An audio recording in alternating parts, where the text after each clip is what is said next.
Hi, welcome back to Feel Food Factor. Today's special recipe is Dhaba style authentic dal makhani. For that, I have taken 1 cup of whole urad dal and 1/4 cup of rajma. Whole urad dal is also known as kali dal. So I've soaked it overnight. I washed it a couple of times and soaked it overnight, and I'm going to discard this water. So we are going to soak this dal until it easily breaks through. So now I've discarded all that water and I'm going to put the dal in a pressure cooker. And I'm going to add 4 cups of water. This requires a good amount of water to be cooked well. So after adding the 4 cups of water, I'm going to add in some salt, turmeric powder and red chili powder to the dal. Again, at the later stage, I'm going to check on these masalas and also the salt, and if more salt is required, we'll add at the end of the recipe. So after adding these masalas, I'm going to put the cooker lid on and let it cook for 5 whistles. So while this is being cooked, I'm also preparing for the masalas, and for that I've taken a piece of ginger, few garlic pods, then 8 green chilies, 1 large onion, 3 large tomatoes, and then 1 tablespoon of jeera, and 1 cinnamon stick, 4 cloves and 4 cardamom pods, and then this is hing. And other dry masalas will be dhania powder, jeera powder and garam masala, salt, red chili powder and turmeric powder. So this is the special ingredient that I ate at one of the dhabas. So I'm going to roast the makhana until they are nice and crispy, and I'll keep them aside. This is optional. If you want, you can skip this ingredient.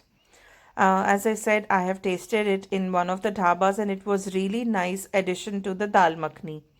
So now that the nuts are all roasted, I'm melting some butter in the same pan.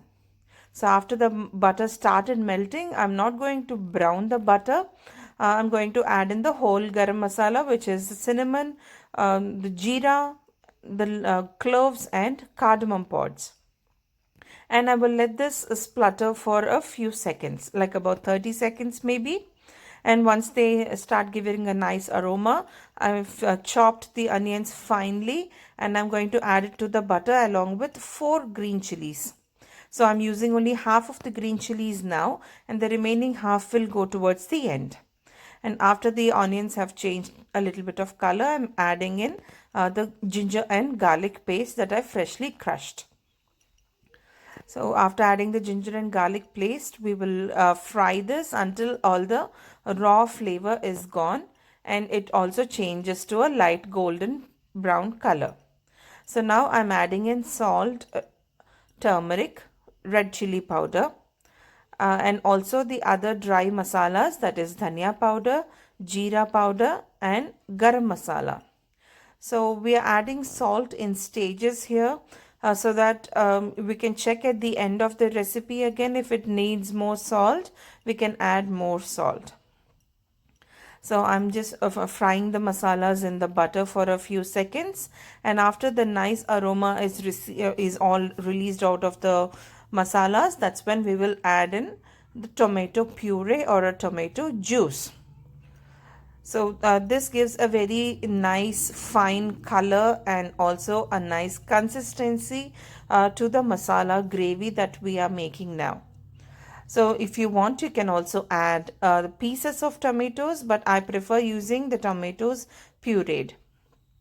So after adding the tomatoes to the masala, we will let it cook for 10 minutes.